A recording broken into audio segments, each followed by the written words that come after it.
신년 두 번째 주일입니다. 지난주 못 보신 분들 계시죠? 예.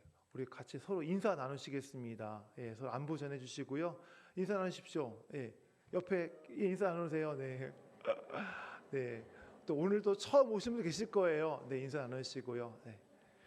좋습니다. 한 주간 동안 평안하셨습니까? 어떻게 지내셨어요? 네. 새해입니다. 새해를 어떤 마음으로 이렇게 잘 지내고 계신지 궁금합니다. 지난주가 2024년 첫 주일이었습니다. 그 첫 주일날 저는 여호수아서 말씀을 전해드렸죠. 이스라엘 백성들이 가나안 땅을 정복하기 위해서 요단강을 건넌 후에 바로 가나안 땅으로 들어가라 하지 않으시고 그 길갈에서 하나님이 할례를 행하라 말씀하셨죠. 그 장면을 통해서 하나님께서 원하시는 것은 이스라엘 백성들이 가나안 땅을 정복하는 것보다 하나님과의 관계를 회복하는 것을 주님이 원하신다라는 말씀을 드렸습니다. 지금도 마찬가지입니다. 오늘날 우리가 무엇을 하든지, 우리가 무슨 일을 시작하든지, 그리고 무슨 계획을 세우든지 우리에게 무엇보다도 중요한 것은 하나님과 우리의 관계의 회복입니다.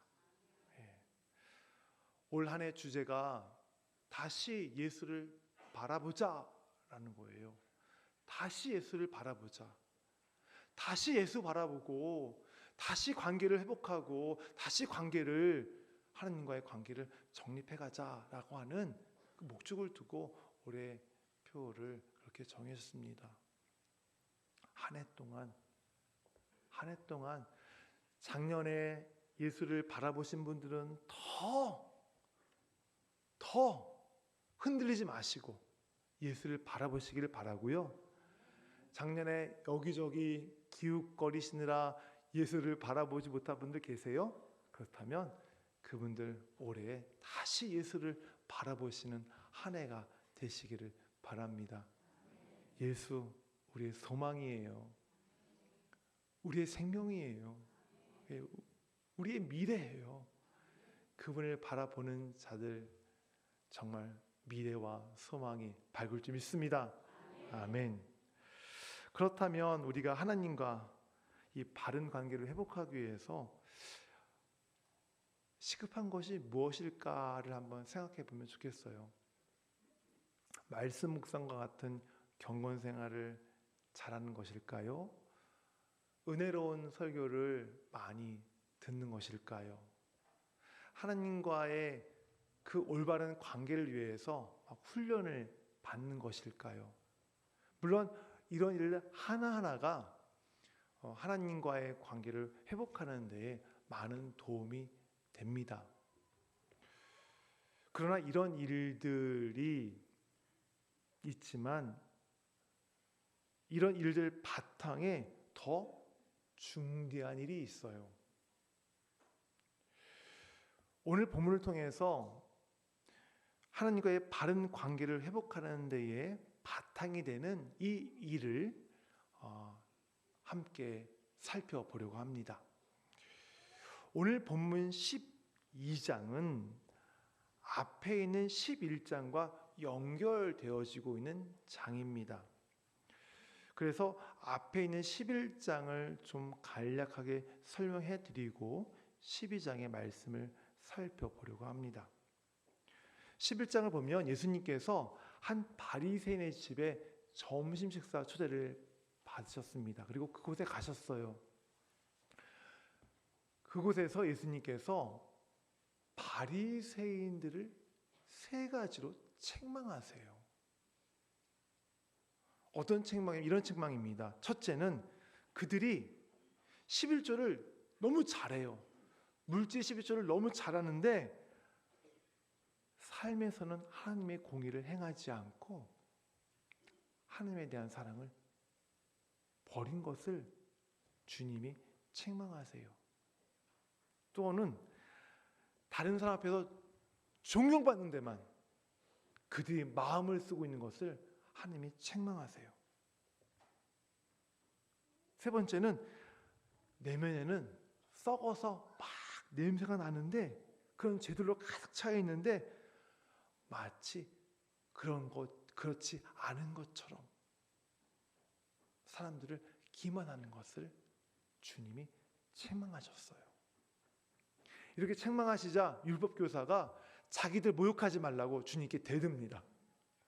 그래서 주님께서 이어서 율법교사들에 대해서도 세 가지 말로 책망을 하세요.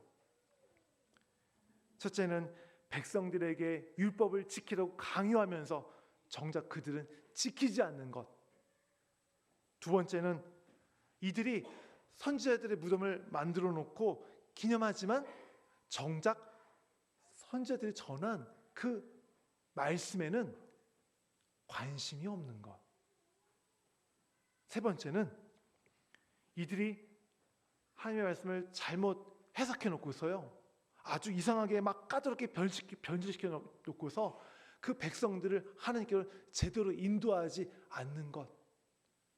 그것을 주님께서 책망하셨어요. 예수님께서 바리새인들과 율법 교사들을 책망하신 그 말씀을 하나로 딱 정리하면 이런 거예요. 겉으로는 보기 좋게 꾸며서 드러내는 데는 아주 열심인 반면에 그 이면에는 겉모습과는 전혀 다른 그들의 외식, 그들의 위선, 그것을 주님께서 말씀하셨던 것이었어요.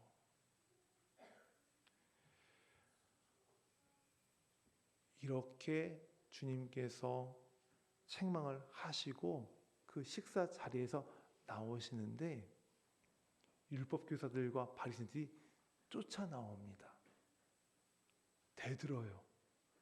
그리고 예수님께 막 이런 일 저런 일들을 막 질문합니다. 묻습니다. 왜냐하면 예수님이 말하다가 혹시 실수하면 책 잡으려고 이런 일 저런 일들을 막 물어요. 그것이 11장의 마지막 부분 장면이고요. 그 장면이 12장으로 이렇게 이어지는데 12장이 이렇게 시작하고 있어요. 그동안에 무리 수만 명이 모여라는 말로 시작되고 있지요. 바리새인들이 예수님에게 득달같이 쫓아와가지고 여러 가지 말로 물으면서 예수님 말에 대해서 대답에 대해서 책 잡으려고 막 쫓아와 있는 그 상황에서 어느새 그 주변, 예수님 주변에 사람들이 이렇게 모여들어 있는 거예요. 이들 중에는 예수님의 말씀을 듣기 위해서, 가르침을 듣기 위해서 온 사람들도 있을 것이고요. 또 어떤 사람들은 바리새인과 서기관들이, 그러니까 바리새인과 율법교사들이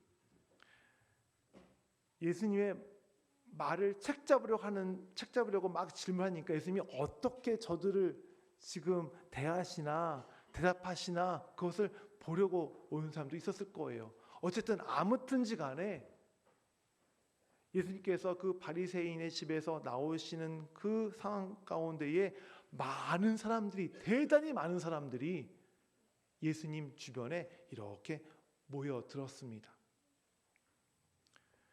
이렇게 많은 사람들이 모여 있는 가운데에 예수님께서 바리새인들의 누룩 곧 외식을 주의하라라고 말씀하셨습니다.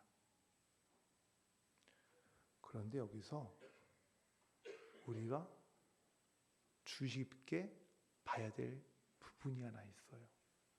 그것은 예수님이 바리새인들의 누룩 곧 외식을 주의하라라고 한 이 말씀을 누구를 염두에 두고 하셨는가 하는 거예요. 언뜻 보면 예수님께서 모여있는 사람들을 염두에 두시고 하신 말씀 같아요. 그런데 그렇지 않아요. 우리가 다시 1절 말씀을 읽을 텐데요. 예수님께서 누구를 염두에 두시고 하신 말씀인지를 한번 찾아보시기를 바랍니다. 1절 말씀 다시 읽겠습니다. 그동안에 우리 수만 명이 모여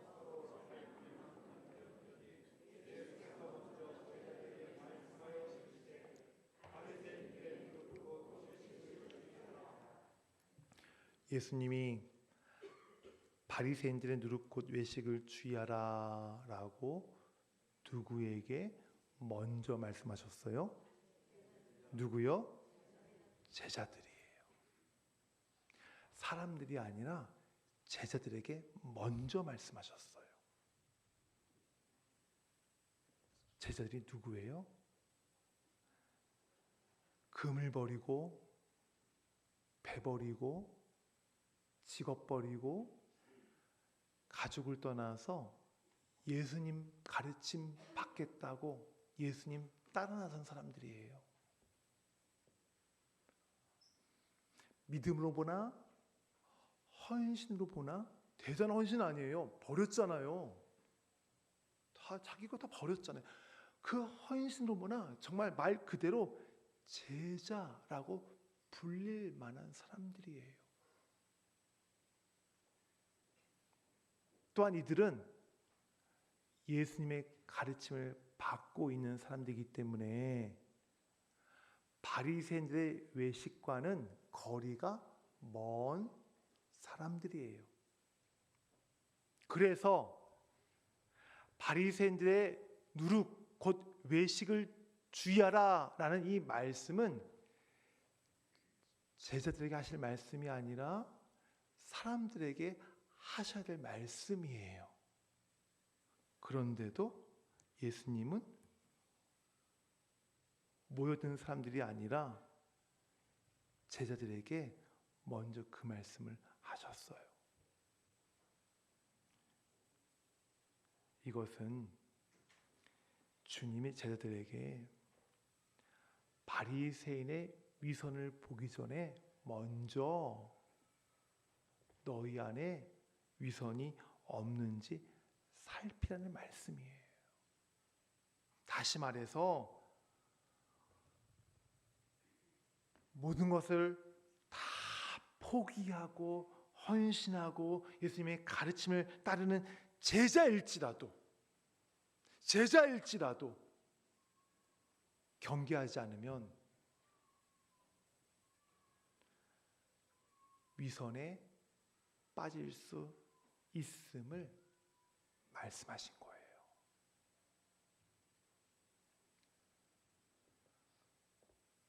따라서 예수님께서 바리새인들의 누룩 곧 외식을 주의하라 라고 하신 말씀은 오늘날 여러분처럼 신앙생활을 잘 하시는 분들이 알지라도 외식에 빠질 수 있으니 그것을 경계하라는 주님의 당부의 말씀입니다. 이 말씀에 귀를 기르시길 바랍니다. 앞에서도 말씀드렸지만 이 성경에서 바리새인들이 어떻게 외식을 행했나요? 이들은 매일 성경 연구를 했어요. 성경 박사예요. 그런데 그들은 성경 연구를 하면서도 하나님 안에 있는 자비와 풍성함을 깨닫지 못했어요.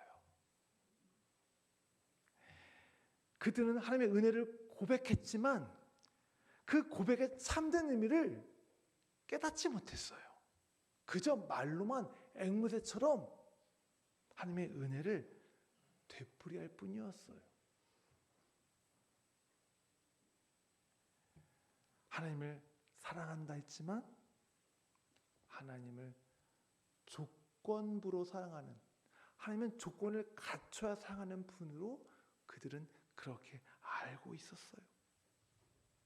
하나님을 사랑해서 그분의 말씀을 지키기 위해서 순종한다고 했지만 그 순종은 마음에서 나오는 순종이 아니라 의무감에서 하는 종교적인 행위였어요.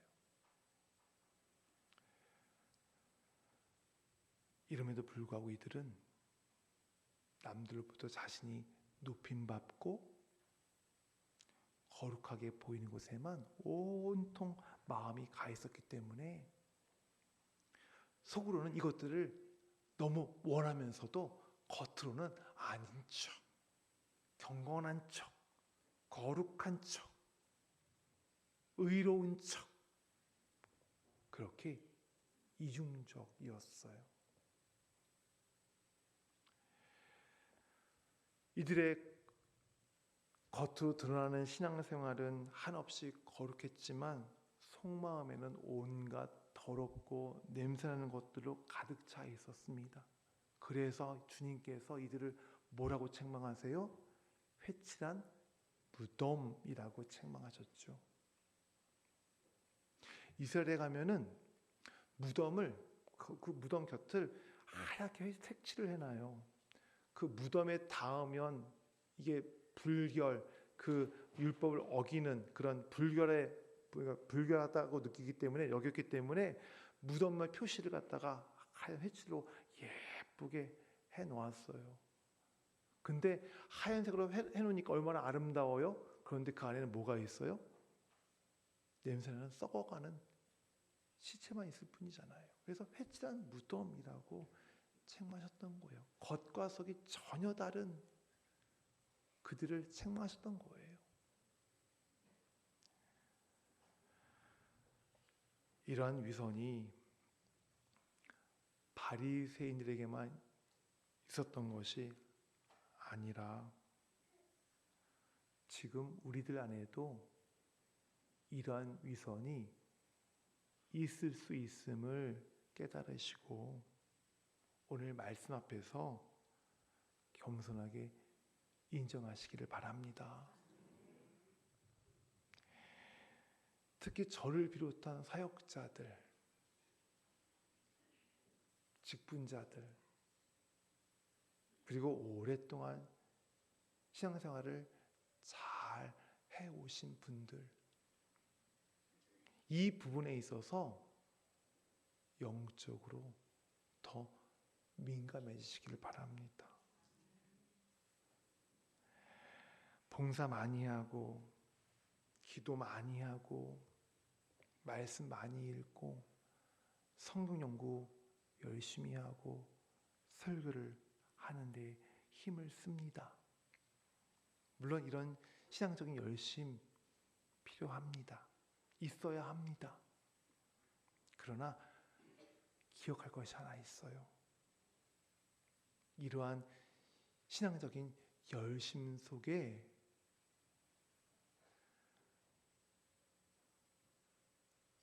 위선이라는 누룩이 슬그머니 섞일 수 있다는 사실을 기억하셔야 해요. 왜요? 제 안에도 그렇고 여러분 안에도 그렇고 나를 드러내고 싶고 내가 높임받고 싶은 그 죄성이 있기 때문에 그런 거예요. 우리가 영적으로 무뎌지면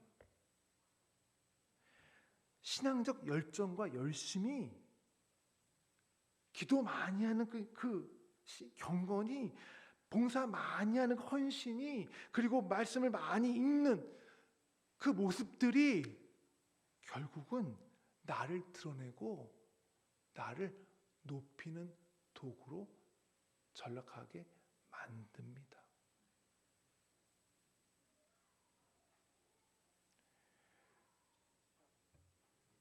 위선의 뿌리가 어디인 줄 아세요? 다른 곳에 있지 않아요. 내 안에 있어요. 내 자신에게 있어요. 그래서 내 자신은 위선을 잘 깨닫지 못해요. 왜냐하면 위선이라는 자체가 남도 속이지만 나도 속이거든요.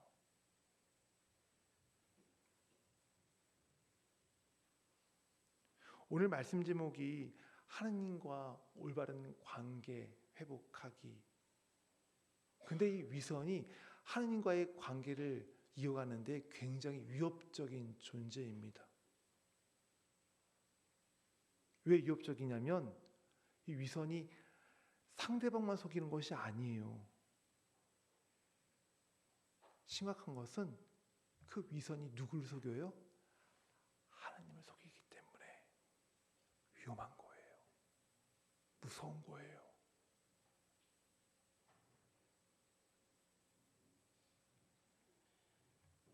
그래서 면밀히 살펴야 합니다.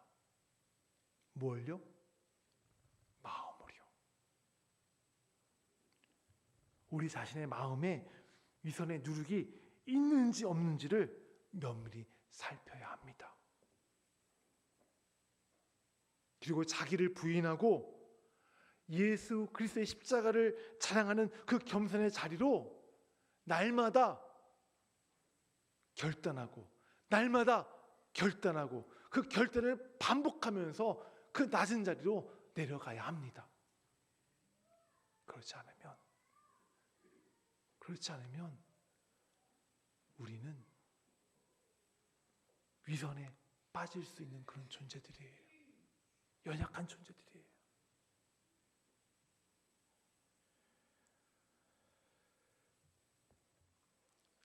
살인, 간음, 도둑질, 죄지요. 이 죄들은 보입니다. 표시가 납니다. 증거가 있기 때문에. 그런데 위선은 달라요. 표시가 안 나요. 심증은 있는데 물증이 없어요. 그게 위선이에요. 우리 마음 깊은 곳에서 도사리고 있는 것이기 때문에 표시가 안 나요. 오히려 이 위선은 스스로를 계속 변화시켜가요. 겉으로는 거룩한 모습으로, 겉으로는 경건한 모습으로, 겉으로는 어떠한 헌신을 잘하는 모습으로 계속 변화시켜가기 때문에 그걸 가지고 위장하기 때문에 거기에 숨기 때문에 여간에서는 위선을 찾아내기가 쉽지가 않아요.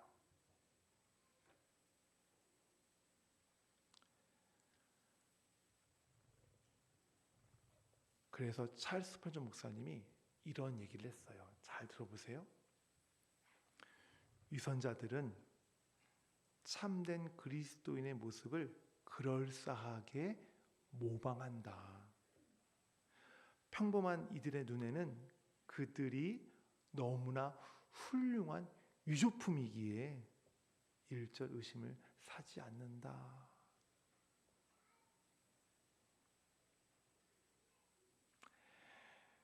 예수님께서 위선을 누룩에 비유하셨지요. 그 이유가 바로 여기에 있어요. 밀가루 반죽 속에 이 누룩이 들어가면 표가 나지 않아요. 그런데 반죽이 변화가 돼요. 바뀌어요. 그것도 위선이라는 것도 사람의 마음속에 들어가서 사람의 마음을 바꿔놔요. 그런데 표가 나지 않아요. 그러나 위선이 아무리 정교하게 위장을 하고 내면에 깊이 감추어 있을지라도 하나님은 모든 것을 아시고요. 때가 되면 이 모든 위선을 결국에는 밝히 드러내실 것입니다. 오늘 본문 2절과 3절 말씀이 그 말씀이에요. 우리 같이 읽을까요? 2절과 3절 말씀. 감추인 것이 드러나지 않을 것이 없고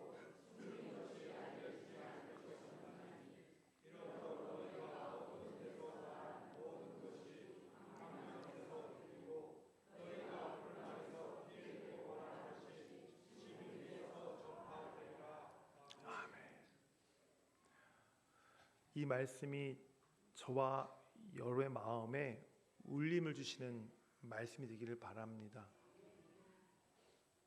이 말씀이 우리 마음에 딱 달라붙어 있는 그 위선을 떨어뜨려 내리는 그런 주님의 당부의 말씀이 되기를 바랍니다. 우리 안에 있는 위선, 우리는 서로 알 수 없어요. 제가 우리는 서로 알 수 없습니다라고 하는 이 말을 쓰기 전에 이렇게 이것을 표현했어요. 제 안에 있는 위선을 여러분들이 알 수 없는 것처럼 저도 여러분 안에 있는 위선을 제가 알 수가 없습니다라고 원래는 썼던 말이에요. 그러나 알 수 없다고 또 보이지 않는다고 우리 안에 위선이 없다고 우길 수 있는 것은 아니에요. 그럴 수 없어요. 왜냐하면 우리의 머리카락 하나까지도 다 세신 바 되신 하나님이 알고 계시기 때문에.